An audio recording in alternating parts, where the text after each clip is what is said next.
Alright guys, the topic for today's video is going to be how our thoughts shape our reality.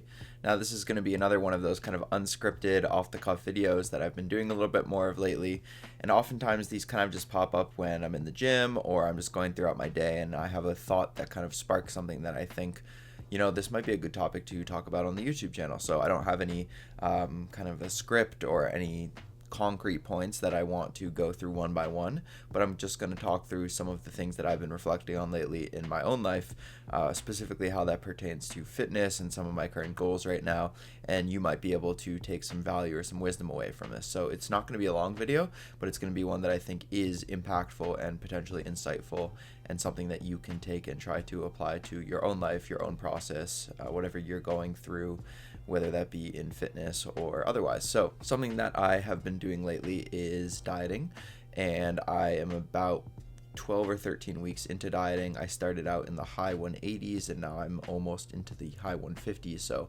about 30 pounds down or nearly 30 pounds down in a pretty short time period. And it's honestly been really enjoyable. It hasn't been super effortful. I've been flexible where I can, whether that be going out to meals with friends or family, or when I need a little bit more variety, incorporating that, but I've kept things relatively simple. And I've covered a lot of the specifics of this diet in one of my previous videos when I talked about mistakes that people make when they are dieting and 10 mistakes that you can avoid to not lose strength, because that was something that I was finding was that I really wasn't losing any strength at all, and that's kind of continued to be the case. I've lost a little bit of strength on some pressing movements, kind of initially as I've lost body fat off certain areas, my leverages and range of motion has changed, but that's stabilized, and now I'm actually going back on the increase with a lot of those. My leg strength has increased or maintained, my pulling strength has increased or maintained, and same thing with a lot of my isolations. So go check out that video if you want more specifics. But kind of what I wanted to say with this was that I've been able to make a pretty substantial change in a short period of time and get quite lean, and it hasn't felt super effortful. And I think part of the reason comes down to the way that I've approached this diet mentally.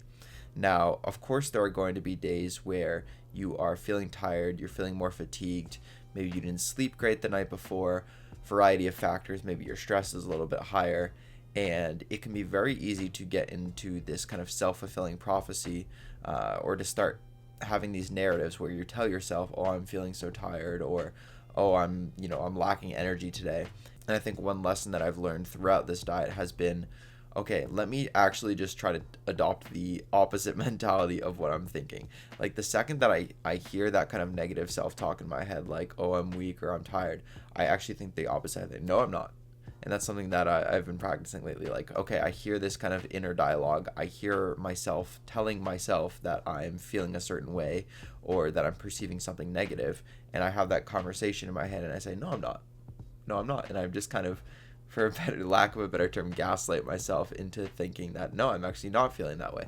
And of course, being that I'm self-coached, I need to be objective when it's important to be objective, in terms of, okay, maybe it is actually counterproductive to try to push things super hard today. Maybe I need to pull back. Maybe I need to do something like a refeed or a diet break. But for the most part, I think that those assessments and those measures should be taken on intervals and on time scales. And so maybe you say, okay, I'm not going to make too many changes day to day. I'm just going to assess things at the end of the week. These are more specifics when it comes to being self-coached.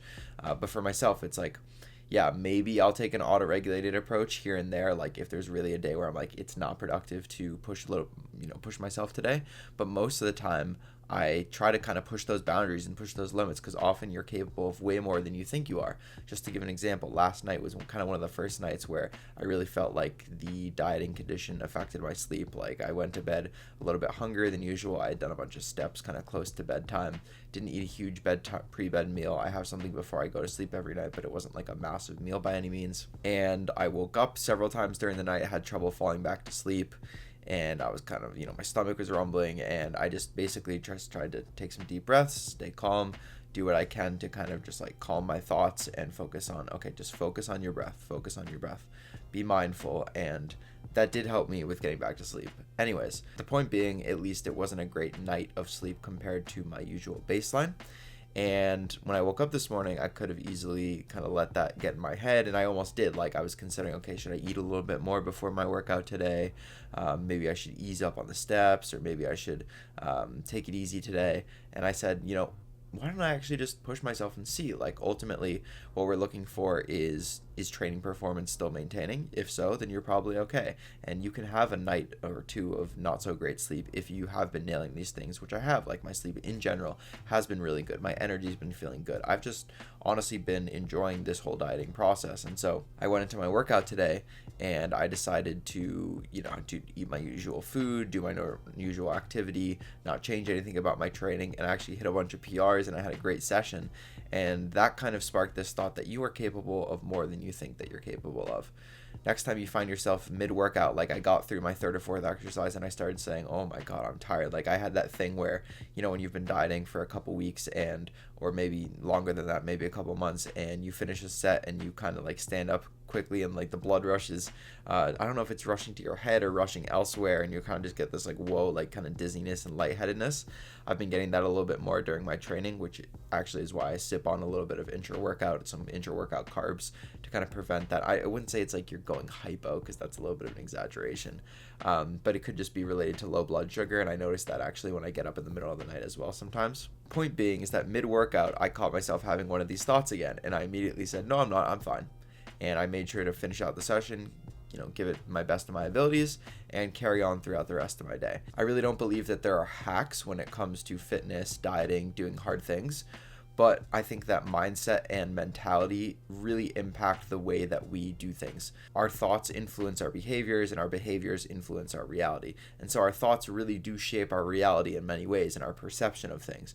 And so if you can cultivate a positive mindset, if you can cultivate an affirmative and encouraging mindset rather than a negative, a discouraging mindset, then you're going to be a lot better as you carry on throughout your day, even if you do tend to experience things that could be perceived as negatives or things that could be perceived as barriers or hindrances. If you can try to view them as not as much of a big deal as they are, and then maybe eventually, if you start to notice patterns and themes, then you need to make some adjustments in order to get you back on track. But I think kind of hardening up your mindset is one thing that you can do that is not specifically related to the X's and O's of diet manipulation or training manipulation, things that we're often talking about in the fitness realm or the fitness sphere. So that's all I got for you today. Another mindset related video. I do want to get back to some of the health coaching related topics that I started off this channel wanting to talk more about. So perhaps I will do one of those videos next week. If there's any other topics or video ideas that you'd like me to cover, please let me know. I'm always open to hearing what you guys like. I would also like to do a little bit more training review. I do a lot of training stuff over on my Instagram at Ben A. Mitchell. So if you're not following me there, please go give that a follow if you're interested in seeing more of my training. So training video breakdown. I could do another nutrition video on my current diet or things that I've been doing relating to this diet if that's something that people are interested in, and then getting back to some of those kind of health coaching videos and self-coaching videos as well. So that is going to do it for this video. Thank you for watching. I appreciate all of you, and I will see you in the next one.